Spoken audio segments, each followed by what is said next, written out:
Okay, so we're recording. So, Catcher in the Rye. Fucking awesome book! How did I not see this when I read it like 10 fucking years ago?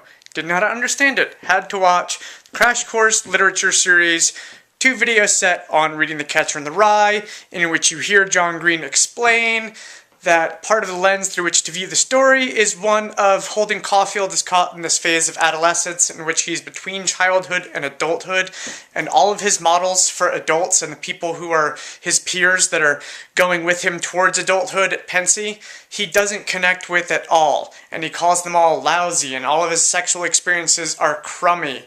And he's so afraid of everyone being phony. Adulthood is associated with being phony, with not being true, and yet the entire time Holden Caulfield is going through the book, he is nothing but phony. He's just phony in every interaction he has with everyone he encounters. And because of his own personal experience with his phoniness, he doesn't even see it. He's like, when he gets punched by the pimp after failing to hook up with the prostitute that he requested, he imagines him getting shot in the gut. That's his experience. It's a visceral, psychosomatic experience of being shot in the gut, and that's how he interprets that experience. And that's his idea, because he fantasizes in terms of the movies, even though he says he hates the movies.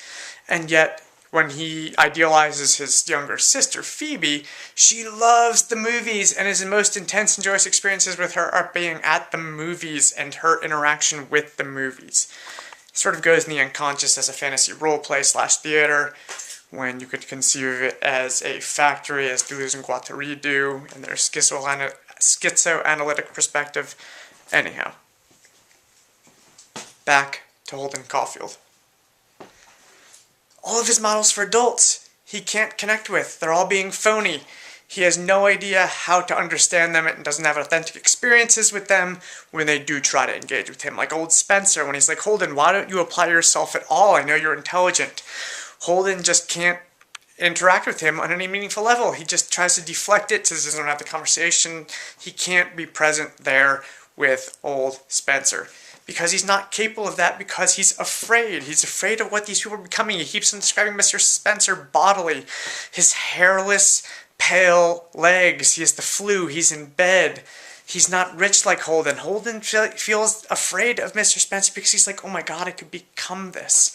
And you can contrast this interaction, this academic person, this successfully academic, pull yourself up by your bootstraps, kind of just academic dude that sees Holden for who he is. Contrast this with Mr. Antolini, who is the younger version that Holden sees as similar to his age, and in all his descriptions of people who are older or younger, because he says Mr. Antolini's wife is like 60 years older than Mr. Antolini.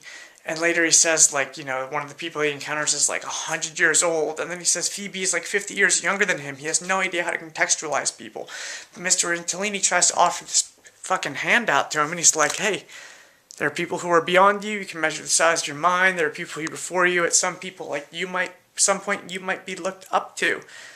And then Holden wakes up to him, like, touching his head, and that's like this totally homophobic experience for Holden, because he feels like Mr. Antolini is flitty, which is code for homosexual in the book, and Holden, as we know, is a virgin, can't get it up with a prostitute, doesn't want to engage her that way, has like no view for what sex is. It's like this hyper-masculinized / weirdly afraid of femininity as is evidenced in his interaction with the women at the bar, when he's like trying to dance with them, and he knows they're obviously all older than him, and they're just interested in these totally vapid things, and Mr. Antolini's like engaging Holden on this totally intellectual level, like, your mind's going to be expanding, you're going to be opened up to different things, which you could sort of interpret as a homoerotic, because Holden's later view is colored by Mr. Antolini touching him, like as if contact with the dominant male sort of makes you homoeroticized, because later he touches Phoebe, and then she runs away from him, and then there's this whole, like, the physical touch is very coercive